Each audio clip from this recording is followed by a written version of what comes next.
네, 김영민 의원님 질의하세요. 네, 김상훈 민사 1수석부장 판사님 혹시 자리에 나오시겠습니까? 네.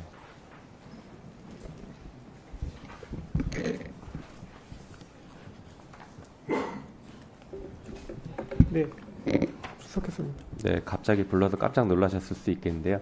아무래도 가장 지금 나와 계신 분들 중에 가장 재판 실무에 가깝게 계신 분이라서 질의 드리려고 좀 불렀습니다.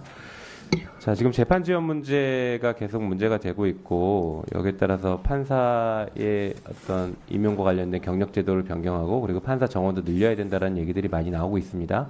네. 실제 재판을 담당하시면서 판사 수가 부족하다라는 것이 현실적인 문제로 크게 와닿습니까? 어떻습니까? 네, 지금 올 하반기에 당장 제일 최근의 일인데요. 올 하반기에 인사가 있으면서 서울중앙지방법원, 제가 근무하는 서울중앙지방법원 예를 들어보면 판사 수가 순 감으로 8명 이상 감소했습니다. 그래서 그 자리를 있는 재판부도 폐부를 하고 저희 법원에서 굉장히 그 효과가 있다고 생각하고 있는 그 장기미제 중점처리법관 제도를 담당하실 판사님들이 없어서 그 부분도 다 지금 자리가 없어졌습니다. 그래서 지금 장기미제 처리에 좀 지장이 있지 않을까 이렇게 생각하고 있습니다. 네, 저희 국회에서도 많이 논의를 할 건데 법원행정처의 그런 의견들, 구체적인 의견들을 잘 전달하시기 바랍니다. 네, 감사합니다. 네. 자, 중앙법원장님, 네. 그 헌법 103조에 이렇게 되어 있습니다. 법관은 헌법과 법률에 의하여 그 양심에 따라 독립하여 심판한다. 네. 잘 알고 계시죠? 예. 네. 국민의 기본권을 보호하는 최후의 보루 기관이 이제 법원이라고 다들 얘기를 하는데, 그러기 위해서 국민의 기본권을 보호하기 위해서 사법부에 가장 필요한 보호 장치라고 해야 될까? 원칙 뭐라고 생각하십니까? 근본적인 질문을 하셔서. 네. 제가 그럼 말씀드릴게요. 저는 사법부의 독립이 가장 중요한 원칙이라고 보고 있는데 네. 거기엔 동의하시죠? 그렇습니다. 네, 사법부의 독립이라는 것은 외부로부터의 독립도 있고 법원 내에서에도 독립, 재판하는 판사들에게 법원 내부로부터의 압력도 독립이 필요하다라고 네. 이해하면 되겠습니까? 네, 맞습니다. 네. 자, 그래서 사법부의 독립은 사법기관의 핵심적인 요소이다 이렇게 저는 보고 있습니다. 동의하시죠? 네.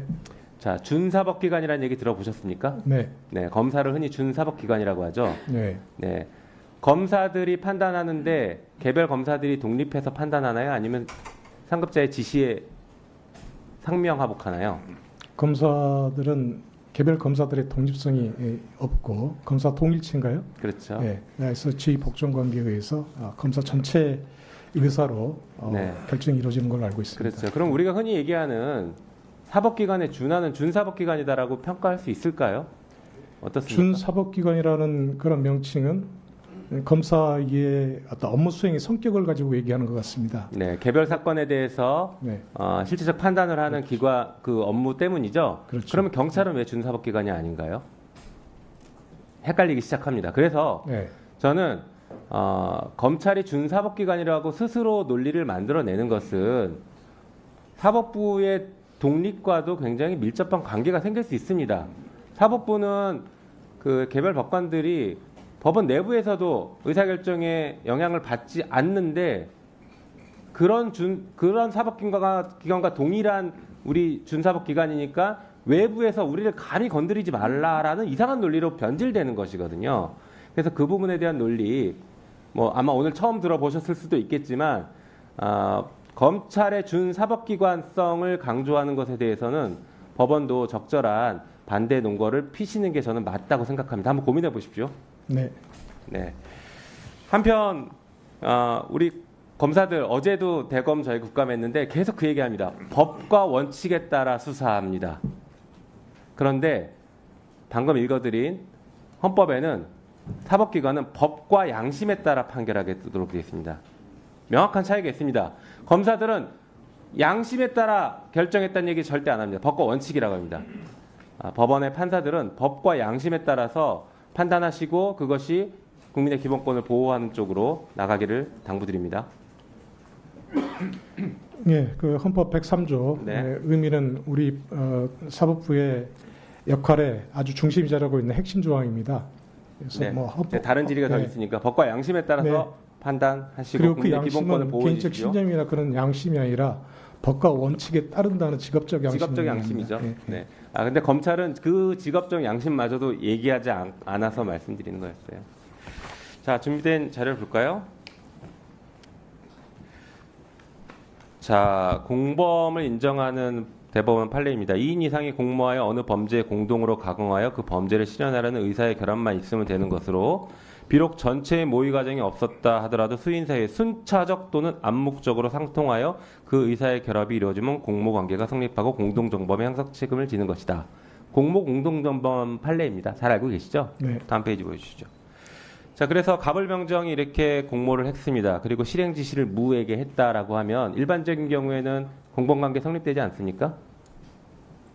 네. 네. 다음 페이지 보여주시죠.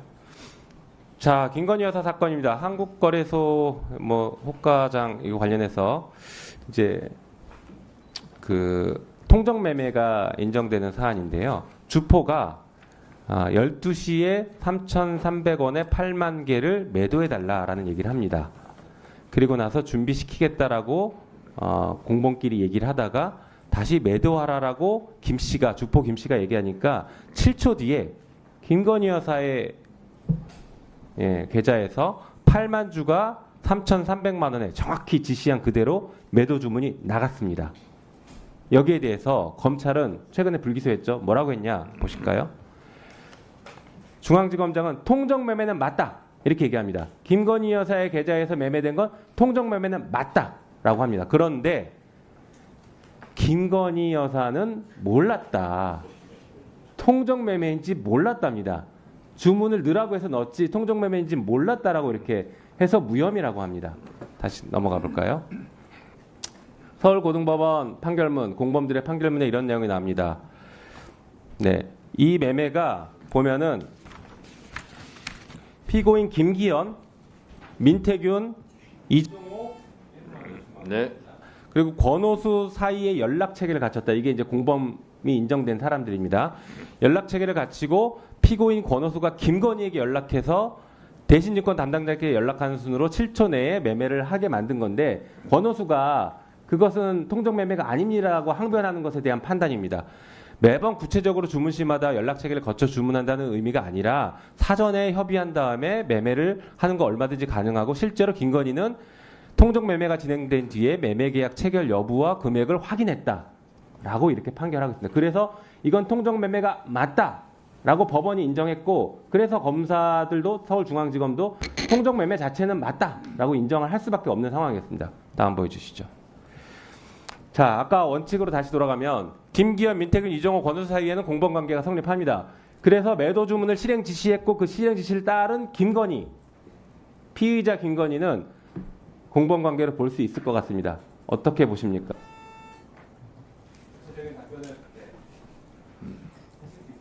아주 구체적인 사건에 대한 그 법적 평가 의견을 지금 요청하시는 건데요. 그 사건 불기소 처분의 일은 전체적인 어떤 구체적인 자료를 제가 접하지 못한 상태에서 섣부른 어떤 말씀드리는 것은 부적절하다고 생각합니다. 예, 양해 바랍니다. 네.